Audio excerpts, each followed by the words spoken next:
Malumat çok, bilgi az, hikmet neredeyse yok. Var olmak bulmaktır. Var olmak bulunmaktır. Neden yokluk yok da varlık var? Yani neden varız? Biz niye varız? Alem neden var? Varlık dediğimiz şey niye var? Biz artık kartopu etkisi çağında yaşamıyoruz. Kelebek etkisi çağında yaşıyoruz. Ama insanın niyeti fikirle birleştiği zaman o eyleme anlam katıyor.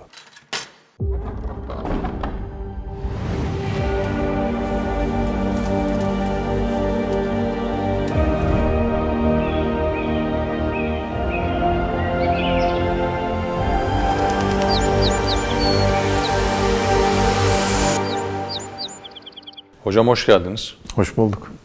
İfadenin tam manasıyla söylüyorum. Hakikaten hoş geliyor sohbetiniz de, varlığınız da bize. Eyvallah. Allah razı olsun. 50'li 60'lı yıllar münevverlerimizin yetiştiği, mütefekkirlerimizin, şairlerimizin çok yetiştiği zamanlar.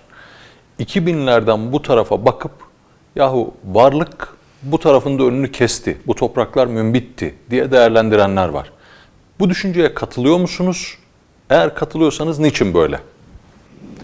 Yok, ben entelektüel olarak çok fakir olduğumuzu düşünmüyorum. Türkiye bugün büyük bir dönüşümden geçiyor tabii uzun bir süredir ve dünyada yeni bir düzen inşa edilirken kendini orada yeniden konumlandırmaya çalışıyor. Siyasi manada, uluslararası ilişkiler anlamında, ekonomik anlamda, edebi anlamda, sanatsal anlamda, siyasi, fikri ve diğer alanlarda. Ve ben bu süreci yaşarken, hep birlikte inşa ederken azımsanmayacak bir entelektüel birikimin üretildiğini düşünüyorum. Yeterli değil. İhtiyaçlarımızı karşılayacak derinlikte değil. Yarınımızı orta uzun vadede geleceğimizi güvence altına alacak derinlikte değil. Evet, bu doğru. Ama bu da aslında iyi bir meydan okuma. Yani daha iyisini yapabiliriz duygusuyla hareket etmek. Yani insanın da aslında her sabah böyle uyanması lazım. Yani daha iyisini yapabilirim. Dün ne yaptıysan onun daha iyisini bugün yapabilirim. En azından çabam, gayretim bu yönde olmalı diye. İnsan böyle uyanmalı, kendini böyle motive etmeli. Şimdi tabii hem bireysel manada serüvenimiz hem de toplumsal olarak kolektif serüvenimize baktığınızda Türkiye'nin yaşadığı tecrübe çok kendi nevi şahsına münhasır bir tecrübe, çok özgün bir tecrübe. Şimdi Batı toplumları, Avrupa ve Amerika özellikle elbette güçlü bir düşünce geleneğinden geliyor. Yani bilim devrimini yapmış, sanayi devrimini yapmış, dünya düzenini kurmuş, Birinci, İkinci Dünya Savaşlarını hem yapmış hem de bir şekilde onun sonuçlarıyla hesaplaşmış ve o düzen büyük oranda da devam ediyor. Soğuk Savaş dönemini atlatmış, işte şimdi Soğuk Savaş dönemi sonrasında küreselleşmeyle birlikte işte çok merkezli mi, tek merkezli mi, merkezsiz mi olup olmadığı belli olmayan bir dünyada daha başat aktörler olarak şeye hakimler. Sistemin ana unsurlarına hakimler. Fakat bütün bunları yaparken aslında daha dar bir perspektiften dünyayı okuyorlar. Avrupa merkezcilik zihinlerine çok derinlere işlediği için bundan kolay kolay da kurtulamıyorlar. Ama ben mesela bir ortalama bir Türk aydınına, akademisyenine baktığımda, bir Hint aydınına baktığımda, bir Afrikalı aydına, edebiyatçıya yahut bir Japon yazara baktığımda onların bir kere düşünce ufkunun daha geniş olduğunu görüyorum. Çünkü onlar Batı'yı da biliyorlar, kendilerini de biliyorlar. Yani bir Japon yazar Batı'yı da biliyor, modern eğitim sisteminin bir devamı ya da parçası olarak. Yani nedir? Eflatun'dan Shakespeare'e kadar diyelim ki işte Bach'ından John Lennon'a kadar yani hepsini biliyor küresel kültürün unsurları haline de geldiği için bunlar. Küresel oldukları için değil, tedavüle bu şekilde sokuldukları için. Ama aynı zamanda kendi kültürünü de biliyor. Yani diyelim ki Dao'yu da biliyor, işte Budist, Zen Budizminin ustalarını da biliyor, Konfüçyüs'ü de biliyor. Okçuluk sanatını da biliyor, çay seremonisini de biliyor. Ama ortalama bir Avrupalı bilmiyor bunları. Veya bir Afrika'ya gittiğinizde, Hindistan'a gittiğinizde, hatta Çin'e gittiğinizde oranın kendine özgün kültürel değerleri ayrıca bir zenginlik teşkil ediyor. Aynı şey Türkiye için de geçerli. Avrupalı niçin bilmiyor? Ya da neden bilme ihtiyacı hissetmiyor? Belki sistem onlara bunu bir ihtiyaç olarak göstermiyor. Yeterli diyor. Yani sana sunduğum yetenek seti, bilgi seti, perspektif, ufuk yeterli. Bunun ötesinde ilgiler, yani egzotik ilgiler olabilir. Doğuyu da bir merak ediyoruz, ilgilenelim, işte bir meditasyon öğrenelim. Kastettiğim bu değil. Yani bireysel olarak bu tür şeyler yaşayanlar var, şüphesiz var. Hatta orada da enteresan, İslam-Batı ilişkilerinde enteresan bir kırılma noktalarından bir tanesidir. Özellikle 18. yüzyılda. 19. yüzyıla da devam eden bir şeydir. Bu aydınlanma düşünürlerin birçoğu mesela Batı dışı dünyayı, Uzak Doğu'yu incelerken İslam dünyasının üzerinden atlayarak gidiyorlar Çin'e ve Hint'e. Çin ve Hint çalışmaları da o dönemde güçleniyor. Ya Max Muller'ın çalışmaları mesela Hint dinleri üzerine, Çin yeniden keşfediliyor vesaire. İslam dünyasının üzerinden atlayarak gidiyorlar. Çünkü İslam'la ilgili 1000 küsür yıllık bir birikim var zihinlerinde. Önyargı, cehalet, husumet, bunlardan oluşan İslamofobi dediğimiz şey de buralardan besleniyor. Hani bu bugünün ya da dünün meselesi değil. Çok daha derinlere gidiyor o. İkincisi de Osmanlı hala 18. yüzyılda da 19. yüzyılda da Avrupa'nın gözünde en büyük siyasi güç ve rakip. Yani şöyle söyleyeyim size, hatta Avrupa'nın hasta adamı diye tabir edildiği dönemde dahi Osmanlı bizim zannettiğimizden çok daha güçlü. Çok önemli bir siyasi aktör. Şimdi bu aktörle nasıl iş tutabileceğini biliyor da daha doğrusu bundan hala çekindiği için kültürel alışveriş anlamında buradan çok fazla bir şey alamayacağını düşünüyor ve Çin ve Hint'e gidiyor İslam dünyasının üzerinden atlayarak. Şimdi bu bugün çok değişti mi?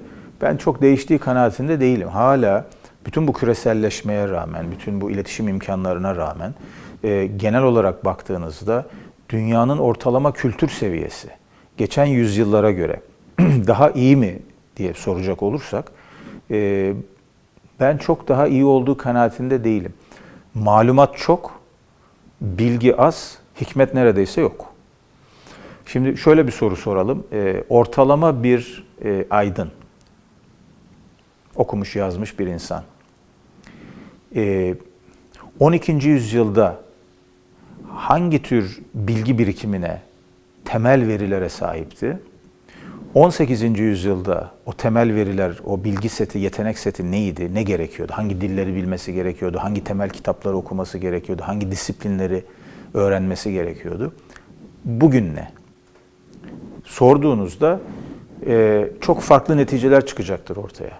Yani böyle bir zihinsel egzersiz yapacak olsak, inanın 12. yüzyılda mesela diyelim ki bir İbn Rüşd'ün temsil ettiği entelektüel seviye, yani kendi başına bir ada değil ki o, onun etrafında inşa edilmiş bir kültürel vasat var. İbn Rüşd'ü de yetiştiren medrese var, dil okulu var, felsefe var, fıkıh var. Adam aynı zamanda fakih, yani Kurtuba'nın fakihi. Yani İbn Rüşd hem akıl-din ilişkisi üzerine kitap yazan bir adam, hem de Bidayetül Müçtehid diye bir usulü fıkıh üzerine kitap yazan bir düşünür.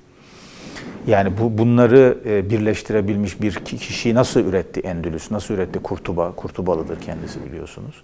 Ölümü de 1193, yani 12. yüzyılın tam zirve noktasında.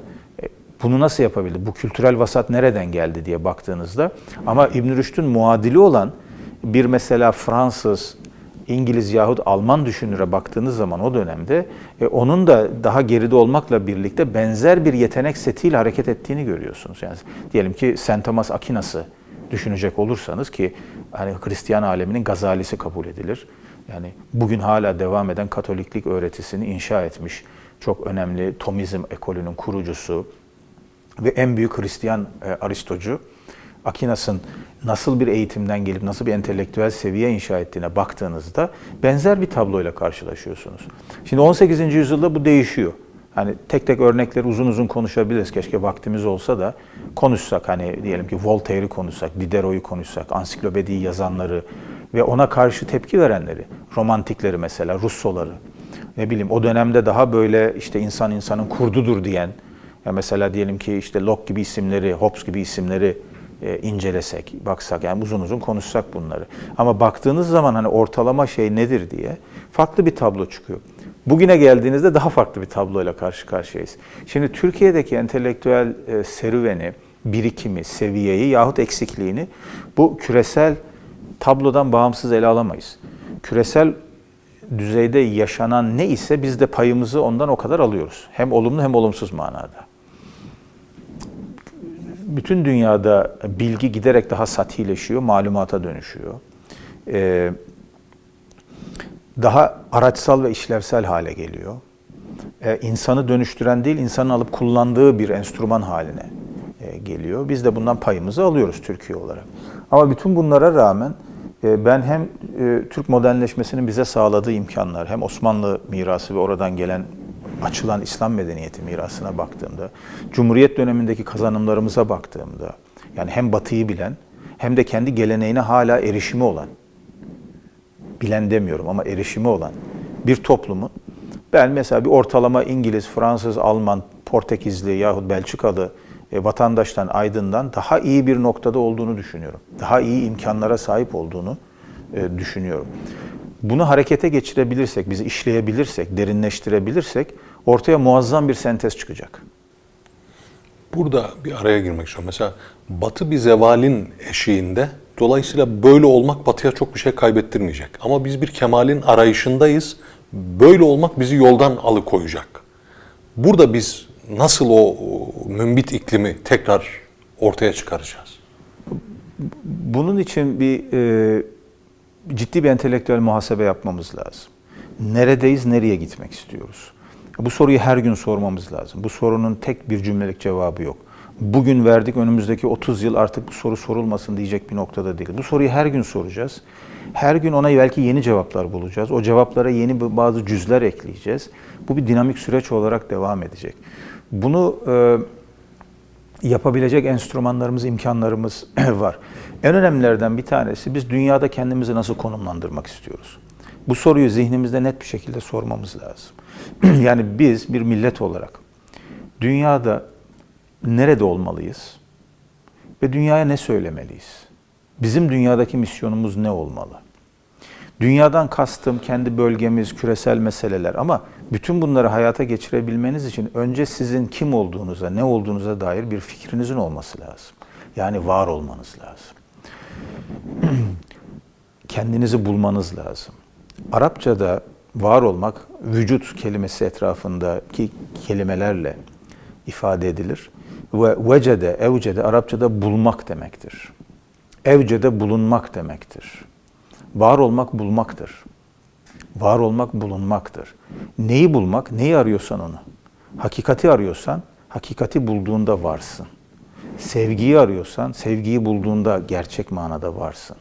Şefkati, insanlığı, medeniyeti, kültürü arıyorsan, kendini gerçekleştirmeyi, kendi hakikatini, mahiyetini, özünü arıyorsan, onu bulduğunda varsın.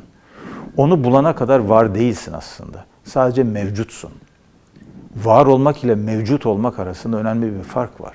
Var olmak, şuur, idrak sahibi bir varlık olarak ben buradayım demek. Ve var olma eylemine katılmak demek. Bütün alem var. Biz o var olma eylemine, yani bu masa da var, bu ağaç da var, bu kuş da var, bu gökyüzü de var, rüzgar da var, güneş de var. Onların var olma eylemine biz idrakimizle, şuurumuzla katılıyoruz. Biyolojik olarak atom altı noktalara indiğiniz zaman, kuantumlar, protonlar, nötronlar, buralara indiğiniz zaman çok bir fark yok aramızda. Bizi farklı kılan şey bizim idrakimizle, şuurumuzla bir var olma biçimini elde etmemiz. Bunun için de düşünmek gerekiyor. Çünkü var olmak içinde idraki ve şuuru barındıran bir şey. İçinde idrak, farkındalık, şuur, arayış, tefekkür olmayan bir varlık biçimi bizi ancak bir nesneye çevirir. Var kılmaz. Var olmak başka bir şey. Bulmak aynı zamanda bulunmayı istemektir aslında. Bulduğunuz şey tarafından bulunmak. Tek taraflı değildir o, iki taraflıdır. Ben hakikati bulmak istiyorsam, hakikatin de beni bulmasını istiyorum demektir o. Ben sevgiyi arıyorsam, sevginin de beni bulmasını istiyorum demektir. Muhabbeti, insanlığı, kültürü, şefkati arıyorsam, onun da beni bulmasını istiyorum demektir. Bu manada bulmak, bulunmak ve bunun içinde bilmek, varoluş serüvenimizin en temel unsurlarıdır. İlginçtir, Farsçada da yaften kelimesi bulmak demektir. Vücudun karşılığı olarak kullanılır ve bizde de İslam düşünce geleneğinde özellikle Molla Sadra ile asaletül vücut kavramıyla birlikte bu mesele en üst metafizik ve felsefi düzeye taşınmıştır. Neyi kastediyor? Biz önce var oluruz, Ondan sonra kimliğimizi inşa ederiz. Önce varlık, vücut vardır, sonra mahiyet vardır. Önce insan vardır, ondan sonra onun etrafındaki arazları vardır, sıfatları vardır, vasıfları vardır. O var olma eyleminin kendisidir arazların rengini, kokusunu belirleyen. İşte oradaki duruşunuz, yani neyi bulmak istiyorsunuz ve ne tarafından bulunmak istiyorsunuz? Bu soru en temel sorumuzdur. Aslında bu felsefi olarak bizi biraz belki başka konulara götürecek ama neden yokluk yok da varlık var sorusuna da vereceğimiz cevap için çok anahtar bir roldedir. Neden yokluk yok da varlık var? Yani neden varız? Biz niye varız? Alem neden var? Varlık dediğimiz şey niye var? Bu bütün soruların temel sorusudur. Yani özgürlük var mı yok mu? Hayatın anlamı var mı yok mu? Ahlak nedir? İyi kötü nedir? Gibi soruların hepsi ancak bu soruyu doğru cevapladığımız zaman anlamlı hale gelir. Bu belki bir ayrı bahiste uzun uzun konuşmamız gereken bir mevzu. Ama bu soruyu soran kişi var olma, bulma ve bulunma yolunda çok önemli bir adım atmış demektir. Bir millet olarak biz neyi bulmak istediğimizi zihnimizde netleştirmemiz lazım. Peki burada bu iş geçmiş tecrübelere baktığımızda nasıl oluyor? Yani önce bir Nizamül Mülk çıkıyor, sonra bir Gazali mi geliyor, yoksa önce bir kim? Yani Sayın Cumhurbaşkanı hadi kendimizi bulalım diyecek ve kendimizi mi bulacağız? Yoksa birkaç münevver mi çıkıp bu işi yapacak? Yoksa her birimiz mi? Millet olarak kendimizi nasıl bulacağız? Bunlar birbirini besleyen süreçler. Bazen fikir öne çıkacak, bazen irade öne çıkacak, bazen siyaset belirleyici olacak, bazen üniversite eğitimler, mektepler, okullar, sanat, kültür, edebiyat bunlar belirleyici olacak. Bunları çok böyle mekanik olarak hani bir işte lokomotif ve vagonlar gibi düşünmek yerine daha dinamik bir süreç olarak düşünelim. Çünkü biz artık kartopu etkisi çağında yaşamıyoruz. Kelebek etkisi çağında yaşıyoruz. Kartopu etkisi neydi? Hacmini, hızını, istikametini tespit edebileceğiniz bir değişim sürecini ifade ediyor. Yani yamaçtan aşağı doğru kartopunu mühendislik hesaplarıyla, matematik hesaplarıyla az çok nasıl bir hacme ulaşacağını, hızının, momentumunun ne olacağını, vurma şiddetinin ne olacağını az çok kestirebilirsiniz. Yani hesaplarsınız eğime vesaireye bakarak. Ama kelebek etkisi öyle değil. Kelebek etkisi alemin bir noktasında bir kelebeğin kanatlarını çırpması neticesinde ortaya çıkan bir etkinin dünyanın bir başka noktasında bir tsunami'ye yol açabileceği ihtimalini hesaba katmaktır. Ve kelebek etkisi çağında neyin neyi tetikleyeceğini matematiksel olarak mühendislik hesaplarıyla tahmin edemezsiniz, öngöremezsiniz. O yüzden çok daha dinamik, çok boyutlu, hatta fuzzy logic dedikleri daha böyle muğlak mantıkla düşünmeniz gerekiyor. Daha yaratıcı, daha farklı açılardan bu hadiselere bakmanızı gerektiriyor bu süreç. Kelebek etkisi çağında bunların hepsi böyle iç içe geçmiş bir akışın unsurları haline gelir. O yüzden fikir, siyaset, bilgi, malumat, irade, bütün bunlar bu bütünü beslediği oranda birbirinin önünü açar. Ama şunu da not edeyim, biz bir tabii praksis çağında yaşıyoruz. Yani her şey pratik, her şey somut, her şey elle tutulur halde, müşahhas. Böyle zannediyoruz. Fikirler bize soyut, bir takım fantaziler gibi geliyor. Yani işte o konuşuyorlar gibi bazen de hafife alınıyor. Halbuki insan eyleyen bir varlıktır ama eylem ancak fikirle mümkündür. Düşüncesi olmayanın eylemi iradi bir eylem değildir. Gayri iradi, gayri ihtiyari bir eylemdir o. Güdülerle hareket eden bir eylemdir. Bir insanın eylemine anlam katan onun arkasındaki niyet ve fikirdir. Yani ben şuradan şu bardağı alıp şuraya koyduğumda çok basit bir eylemdir. Bunu bir robot da yapabilir. Yapay zeka ile. Robotlar da artık bunu yapabiliyor değil mi? Bu tür basit hatta daha komplike şeyleri artık yapabilir hale geliyorlar. Ama o eylemin benim eylemimden farkı nedir? Robotun bir niyeti ve fikri yok. Ama benim bir niyetim ve fikrim var. Hangi niyetle ben o bardağı oradan alıp buraya koydum? Robot bir komutu yerine getiriyor. O yapay zekanın milyonlarca ihtimalini dikkate alarak benim geçmişteki pratiklerime bakarak bir takım hesaplar yapıyor. Tamam, bunda bir şey yok ama son tahlilde bir yazılımın bir parçasını gerçekleştiriyor. Ama insanın niyeti fikirle birleştiği zaman o eyleme anlam katıyor. Yani ben o bardağı oradan, bebek var, belki sıcak çaya dokunur, yanar niyetiyle de kaldırıyor olabilirim. Bunu ben içmeyeceğim, sen iç niyetiyle de kaldırıyor olabilirim. Bu çay soğumuş, bunu al. O kadar çok ihtimal var ki bunu ancak benim niyetim ve fikrimle anlamlı hale getirebiliyorum ben. Şimdi bu insanın bütün eylemleri için geçerli olan bir genel kural. Şimdi böyle baktığımızda fikir her zaman eylemden öncedir. Önce fikir gelir. Biz farkında olsak da olmasak da. Hani bazen bir anda bir tepki veririz vesaire. Kastettiğim o değil. Kastettiğim o tepkiyi verirken bile bizim o noktaya geldiğimiz sürecin inşa edici fikirleridir. Biz farkında olmasak da arka planda o fikirler hep vardır, o düşünceler hep vardır. Bizi besler, şekillendirir. Hem olumlu hem olumsuz manada. Ben hep şeyi söylerim, Marx'ın en büyük paradokslarından bir tanesi, filozoflar bugüne kadar düşündüler ama artık dünyayı değiştirme zamanıdır cümlesidir. Felsefeyi eleştiriyor fazla soyut olmakla, masa başında felsefe yapmakla. Artık diyor zaman değiştirme zamanı, devrim zamanı. Ve buradan büyük bir sosyal hareket başlıyor. İşte Marksizm vesaire. Tabii sonrası maalesef felaket oluyor. İşte komünizm, Sovyet, Rusya, işte demir blok ülkeler, şu bu falan. Ama paradoksal olan ne biliyor musunuz? Marx bunu söylediğinde de bir fikir söylemişti. Bir fikir değiştirdi modern Avrupa'nın tarihini ve dünya tarihinde de işte böyle bir büyük bir hareket ortaya çıktı.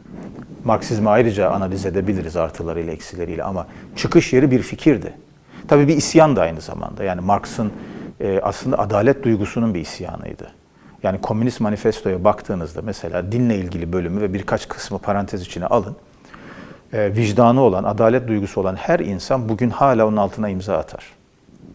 Çünkü İngiliz sanayi devriminden sonra o fabrikalarda emeğin nasıl sömürüldüğünü gören bir insanın buna isyan etmemesi mümkün değil. O yüzden hani Marx o dönemde aslında kapitalizmi, tabii daha bu proto kapitalizm aslında, tam kapitalizm bütün boyutlarıyla ortaya çıkmış da değil henüz. 1820'lerden, 30'lardan, 50'lerden falan bahsediyoruz.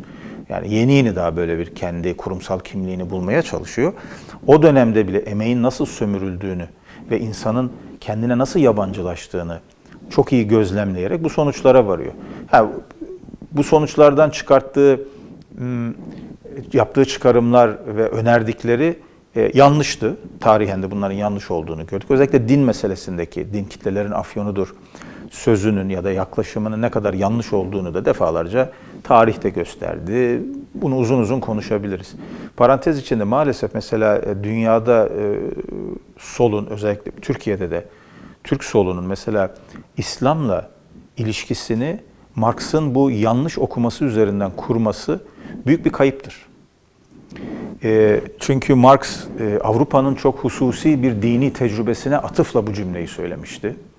Özellikle de Katolik Kilisesi'nin Avrupa'nın feodal yapısının devam ettirilmesinde oynadığı role atıfla bu cümleyi söylemişti. Ve aslında bir iktibastır Feuerbach'ın Hristiyanlık okumalarından hareketle ulaştığı bir neticedir. Belki Avrupa'nın kendi özgün şartlarında dini tecrübesi dikkate alındığında bu tür hükümler verilebilir. Ama kalkıp bunu bütün dinlere, dünyadaki bütün dini tecrübeleri teşmil ettiğinizde büyük bir hata yapıyorsunuz. İslam'ın böyle bir tecrübesi yok. Hinduizmin böyle bir tecrübesi olmadı. Budizmin böyle bir tecrübesi olmadı. Afrika dinlerinin böyle bir tecrübesi yok. Her biri kendi farklı mecrasında farklı tecrübeler yaşadılar. Şimdi ama netice itibariyle bir fikirdi Marx'ın söylediği de. Bence hala orada dikkate alınması gereken önemli fikirler var. Mesela yabancılaşma meselesi. Bugün bizim üzerinde en az durduğumuz konulardan biri. Farkında değiliz ama hepimiz bir şekilde bir şeylere yabancılaşıyoruz. Yabancılaşmak ne demek? Orada da Marx Hegel'den bir kavramı alıp kendine göre tersine çevirerek Hegel'in sistemi, daha doğrusu doğru oturtarak, baş aşağı olan sistemi doğru oturtarak bir takım sonuçlara varmıştı. Ama orada belki bir cümleyle en önemli sonuçlardan bir tanesi yabancılaşma kavramı ile ilgili getirdiği tanımdı. O da şu: insanın kendi eliyle ürettiği bir mekanizmayı artık kontrol edemez hale gelmesi. Bir şey üretiyorsunuz. O kadar büyük, komplike, yayılmacı, gaddar, saldırgan hale geliyor ki artık siz onu kontrol edemiyorsunuz. O sizi kontrol etmeye başlıyor. Ve ürettiğiniz şeye yabancılaşmaya başlıyorsunuz. O artık hatta sizin varlığınızı tehdit etmeye başlıyor. Şimdi mesela dünya sistemini düşünün. Bugün dünyada muazzam, karmaşık, sofistike bir ekonomik, teknolojik bir sistem var. Bir bilet alacaksınız, falanca ülkeye gideceksiniz. Yapmanız gereken bir sürü şey var. Borsada işlem yapıyorsunuz, yapmanız gereken ve bunların hepsi aslında sizin gücünüzü, sizin birikiminizi, imkanlarınızı kat be kat aşan sistemler haline geldi. Ve artık şahsi olarak işaret edebileceğiniz, bu sorumlu diyebileceğiniz bir yapı da yok. Sistem diyoruz değil mi? Sistem kilitlendi. Sistem kilitlendi diyoruz değil mi? Bakın aşıyı konuşuyoruz şimdi. Aylarca ne dedik? Aşı herkesin ulaşabileceği uygun fiyatlarda ve herkese eşit bir şekilde dağıtılacak biçimde üretilmeli vesaire dedik. Bakın şu anda ciddi sıkıntı yaşanıyor. Bazı ülkeler aşıya hala henüz hiç ulaşamadılar. Bazı ülkeler siparişlerinin yetişmediğini söylüyor. Bazı ülkeler öncelik bizde niye başkalarına veriyorsunuz diyor. Vesaire. Sistem. Şimdi öyle bir sistem üretiyorsunuz ki sizi aşıyor, sizi kontrol etmeye başlıyor ve ona yabancılaşıyorsunuz. Marx'ın belki o yabancılaşmayı emeğe, insanın elinin ürettiği emeğe uygularken en büyük bence katkılarından bir tanesi şuydu.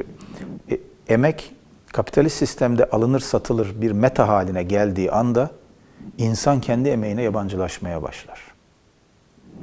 Yani benim elimle ürettiğim bir şeyin ne olduğunu, nihai ürünü ben artık bilmez hale gelirim. Onu kontrol edemez hale gelir. Onun piyasa şartları dediğim bir şey belirlemeye başlar. Benim dışımda başka bir şey haline gelir. Ben sadece emeğini satan bir insan haline gelirim. Bu bir zaman sonra kapitalist üretim tüketim ilişkileri bağlamında insanın emeğini değersizleştirir. Alınıp satılan bir şey haline geldiği için parasal olarak bir şeyi kıymetlendirmeye başladığınızda aslında onu değersizleştirirsiniz. Ödediğiniz para ne olursa olsun önemli değil. Mesela sevginin fiyatını, bir annenin çocuğuna duyduğu sevginin fiyatını belirleyebilir misiniz? Belirlediğiniz anda anne sevgisini ortadan kaldırırsınız. Bir dostun bir dosta olan sadakatinin fiyatı olabilir mi? Böyle düşünmeye başladığınız anda o dostluk ve sadakat bitmiş demektir. Tarihinize sahip çıkmanın, kültürünüze, şuurun, insana sahip çıkmanın, mazlum, mülteci, gariban birisine sahip çıkmanın fiyatını belirlemeye yeltendiğiniz anda o değeri ortadan kaldırırsınız. Kapitalizm tabii fiyatlandırmada sınır tanımayan bir sistem. Her şeyin bir fiyatı olduğunu söylüyor. Aşkın, sevginin, mutluluğun, insanlığın her şeyin bir fiyatı var diyor. Yani ödersin ve alırsın. Bu her şeyi metalaştırmak demek. Böyle bir dünyada tabii iyiyi, güzeli, doğruyu korumak mümkün değil. Daha da kötüsü artık meta haline gelen, alınıp satılan bir şey haline gelen emek değersizleşir ve insanı değersiz hale getirir. Burada bir parantez açmak istiyorum. Sisyphus efsanesinde, kadim Yunan'da bir hikaye anlatılır. Sisyphus bir suç işler. Sisyphus da bir tanrıdır aslında, yani Yunan mitolojisinde. Ve tanrılar çok kızarlar, derler ki sana öyle bir ceza vereceğiz ki ölümden daha beter bir ceza olacak. Yani Sisyphus dahil olmak üzere herkes merak eder. Ölümden daha ağır ne ceza olabilir? Mahkeme kurulur, ceza verilir ve Sisyphus'a denir ki sen bu güneşin altında bu kaya parçasını şu tepeye çıkaracaksın tek başına, sırtında. O kaya tepenin başına ulaştığı anda aşağı yuvarlanacak. Sen geleceksin, o kayayı bir daha yukarı çıkaracaksın. O kaya tam tepeye çıktığında bir daha düşecek. Sen bir daha o kayayı yukarı taşıyacaksın ve bu sonsuza kadar böyle devam edecek. Neden ölümden daha ağır bir ceza diyorlar? Çünkü Sisyphus'a diyorlar ki senin o taşı yukarı taşırken gösterdiğin, harcadığın emeğin hiçbir kıymeti yok. Nihai noktaya vardığını zannettiğin anda bütün çaban, emeğin sıfırlanacak ve yeniden başlayacaksın. İnsanın emeğine saygısızlık, insana yapılabilecek en büyük saygısızlıktır. O yüzden bizde emek kutsaldır. İnsanın kendi eliyle ürettiği şey kutsaldır. O yüzden Peygamber Efendimiz yanınızda çalışanların ücretini alın teri soğumadan, kurumadan verin der. Bu kadar yakın bir ünsiyet kurun diyor onlarla. Medine pazarında iş yapıyor. Birilerine iş yaptırıyorsun. Yanınızda çalışan birileri var değil mi? Alnının teri kurumadan ücretini ver diyor. Bak, bir alın teri kavramı var burada. Asıl kıymet oradan geliyor. Ve diyor ki öyle bir ilişki kur ki onunla. Birlikte oturun, daha oturmuşsunuz. Hani işin şeyini birlikte görün diyor. Şimdi bu tabii çok farklı bir ekonomik sistem, çok farklı bir maddeyle, parayla, üretimle, emekle çok farklı bir ilişki biçimi salık veriyor, gerektiriyor. Bugün tabii bundan çok uzak bir noktadayız. Yani yabancılaşmanın had safhada olduğu bir dönemde, bir çağda yaşıyoruz. Frankenstein hikayesi de böyle bir yabancılaşma hikayesidir. Bir tarafında tabii sevgi eksikliğini çok çarpıcı bir şekilde ortaya koyan bir hikayedir. Bir tarafta da yabancılaşmayı, insanın kendi eliyle ürettiği bir şeye nasıl yabancılaşabildiğini gösteren çok çarpıcı bir hikayedir. Yazarı biliyorsunuz Mary Shelley, genç bir İngiliz yazar. Doktor Frankenstein romanını yazdığında alt başlık olarak tam da bunu ima eden bir alt başlık kullanır. Bir sevgisizlik ya da sevgi yoksunluğu üzerine. Bir modern Prometheus hikayesi diye geçer orada. Hikayede biliyorsunuz bizim Frankenstein diye yanlışlıkla bildiğimiz kişi aslında o yaratık değil. Onu üreten doktorun ismi. Doktor Frankenstein. Bir doktor. Ben bir deney yapacağım ve bir işte canlı yaratacağım diyor ve bir değişik deneylerden sonra bu yaratığı işte ortaya çıkartıyor. Ama yaratık çirkin ve gören herkes ondan kaçıyor. Bir zaman sonra bu yaratık insanların kendisinden neden kaçtığını anlamaya başlıyor. Beni beğenmiyorlar, beni sevmiyorlar, beni istemiyorlar diyor. Ve zaman içerisinde giderek bu onda büyük bir öfkeye, hiddete, nefrete dönüşüyor. Çünkü hiç kimse ona bir varlık, bir insan muamelesi yapmamış. Gel oturalım, bir çay içelim dememiş. Gören herkes ondan kaçıyor. Ve o içindeki öfke ve hiddet öyle bir noktaya geliyor ki Doktor Frankenstein'in karısını öldürmeye kadar gidiyor. Etrafına işte dehşet saçıyor vesaire. Korkunç bir yaratık haline geliyor. Aslında onu korkunç yapan insanların sevgisizliği. Camus'dan Kafka'ya kadar bu yabancılaşma hikayesi devam ediyor. Evet. Hocam bir dahaki bölümü şununla başlatalım diye arzu ederim. Şimdi İslamcı gelenekten geliyorsunuz. AK Partili bir Cumhurbaşkanlığı hükümet sisteminin sözcüsüsünüz. Fakat Marx'ı birkaç cümleyi parantez içine alarak her Müslümanın onaylayabileceği birisi diye takdim ettiniz. Başıma iş açacağım. Şimdi antik Yunan'a telmihte bulunarak bir şeyler ifade ediyorsunuz. Bu çok enteresan. Biz hani enteresan derken zaten olması gereken bu da biz buna uzağız. Bir dahaki bölüm bununla başlatalım olur mu? Olur.